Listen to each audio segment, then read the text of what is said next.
Bonjour à tous, je suis l'agriculteur du Loiret. Aujourd'hui, on va semer les colzas. Et donc, première étape, on va aller chercher tout ce qui est semences, produits de traitement, tout ça au groupement d'achat. Bon, ça y est, le semoir de l'Acuma vient d'arriver. C'est Clément qui nous a amené ça. Je crois qu'on est les premiers à semer du colza. Ouais. Bon. Début de la saison. Ça y est, ça démarre. Après moi, je crois qu'il y en a pas mal. Donc là, cette année, on a pour l'instant plusieurs variétés. On a du LG Aviron, du LG Avenger. On a aussi de l'Austin. Et puis, on a une autre variété qu'on essaiera. Vous verrez, demain, on va faire une partie où on fera des essais de plusieurs variétés l'une à côté de l'autre pour voir un peu ce que ça donne. Donc là, ce qu'on va faire, c'est qu'on va charger le semoir avec les semences, mettre de l'anti-limace, tout préparé et on se retrouve au champ pour voir ce que ça donne.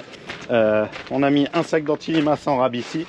Ça, c'est Clément qui a fait ça. Une petite boîte en plus. On va mettre aussi une dose de semences. L'objectif, c'est de pouvoir avoir toujours un petit peu de rab sur le tracteur et que ce soit pas dans la cabine. Donc là, Clément, tu nous fais le réglage du microgranulateur pour l'anti-limace. Ouais, donc là, tu vas faire un certain nombre de tours avec avec le microgranulateur pour voir ce qu'il met comme anti-limace. Ouais. Et donc dans le sac, peser. Et pour que lui, après, il puisse se régler en fonction du nombre de tours. Donc l'objectif, c'est de mettre entre 2 et 3 kg d'anti-limace directement sur la ligne de semis. Quand on fait la pesée, on voit que le semoir, lui, il connaît le nombre d'impulsions du moteur. C'est un moteur pas à pas. Et après, on n'aura plus qu'à lui rentrer le poids du sac. Et donc, il fera la division. Et puis, on aura Et il saura à quelle vitesse il doit tourner. Combien d'impulsions par kilo.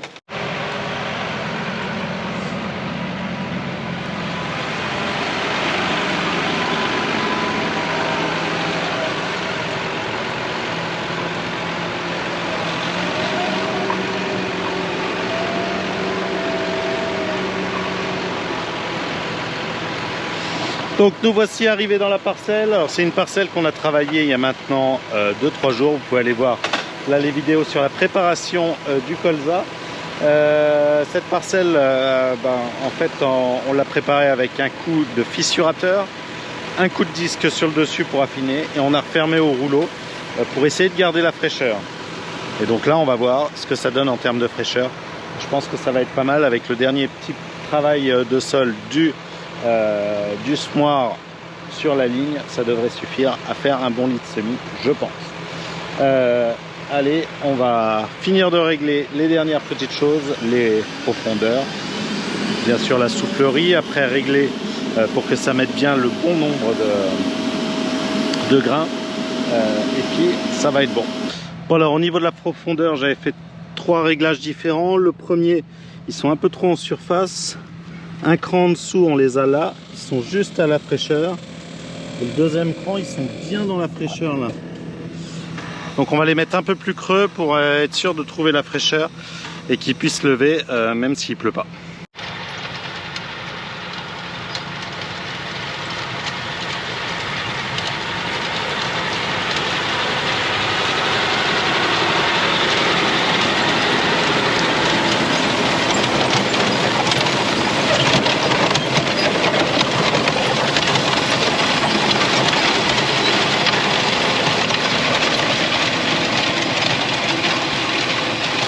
Ça y est, là Clément fait son dernier tour de fourrière, donc tu vas pouvoir attaquer dans le champ.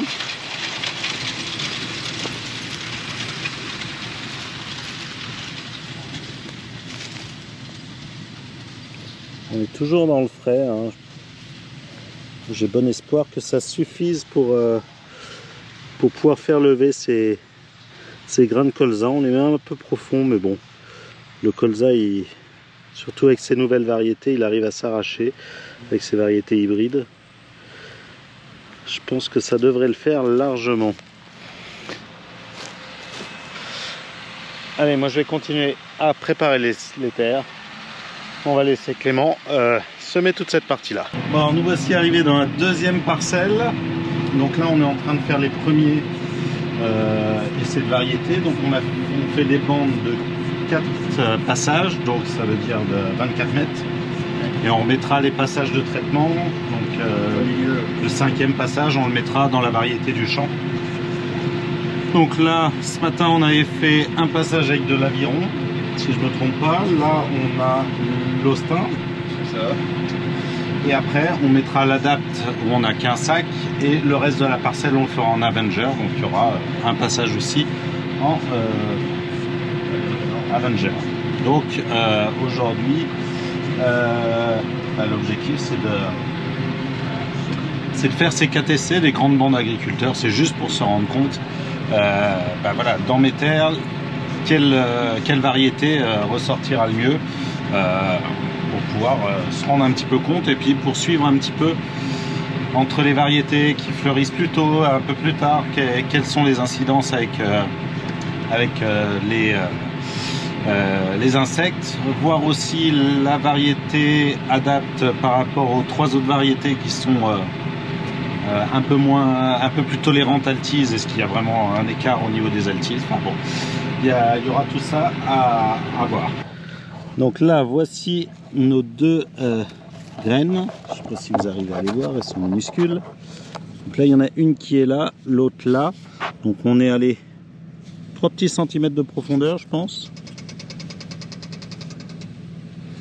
Ouais, ça doit être à peu près ça. Et elles sont là espacées tous les 7,5 cm parce que là on était à un peu moins de pieds, à 28 000 pieds. Et sinon à 6 cm là-haut quand on est à 35. Donc là, on a la fraîcheur, on a ce qu'il faut. Donc c'est parfait, on peut continuer comme ça. Allez, on va mettre notre essai avec la dose d'Adapt. Bon, c'est vrai que quand on met une dose dans les 12 éléments, faut y aller vraiment mollo. Faut réussir à en mettre à peu près autant partout. Mais ça permet de faire quand même la partie essai. Alors une dose, ça fait l'équivalent pour 4 hectares. Donc c'est pas négligeable non plus, vu que c'est des toutes petites graines. Donc et qu'on met vraiment graine par graine. Donc là, il va faire le petit essai, donc les 4 tours.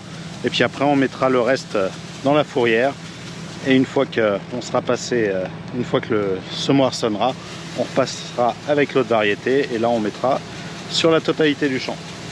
Alors vraiment, l'avantage de ce semoir-là, c'est que ça va très vite pour pouvoir modifier la densité ou modifier tout ça. On n'a rien besoin de changer au niveau mécanique. Il suffit juste de mettre la bonne...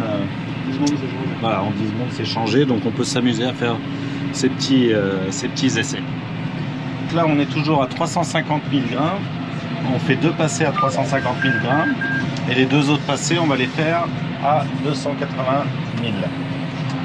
L'objectif c'est de voir aussi... au niveau de la densité, moi j'ai plutôt tendance à mettre pas mal de grains, donc 35 au mètre carré, ce qui est beaucoup pour un hybride, et on va essayer à 35 et à 28, voir un petit peu ce que ça donne. S'il y a un écart de rendement entre les deux. Moi je me dis toujours que vaut mieux avoir un petit peu plus de pieds, mais en avoir partout, parce qu'il y a toujours des attaques de limaces, des attaques des zones avec un peu plus de cailloux où on a moins de levée, mais être sûr qu'il y ait bien du colza partout, parce que là où il n'y a pas de colza, il n'y a pas de rendement, c'est sûr.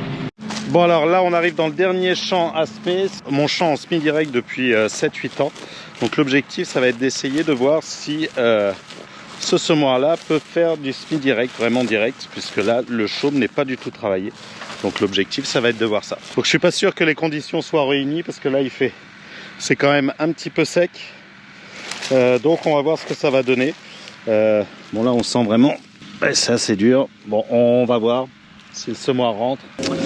Bon verdict, ça laisse beaucoup trop de paille à l'intérieur. Le sillon ne se referme pas. C'est pas concluant, je pense qu'il va falloir... Ça va pas. Donc soit il faudra qu'on passe un premier outil, soit faire quand même une partie de travail du sol. Bon, donc malheureusement je pense que ça vaut pas le coup de continuer comme ça. On travaillera cette parcelle là. Et ben voilà pour cette vidéo sur les speeds de colza. Donc il restera cette parcelle à faire. On verra comment est-ce qu'on la fera dans quelques jours. Allez, au revoir et puis à samedi prochain pour une nouvelle vidéo.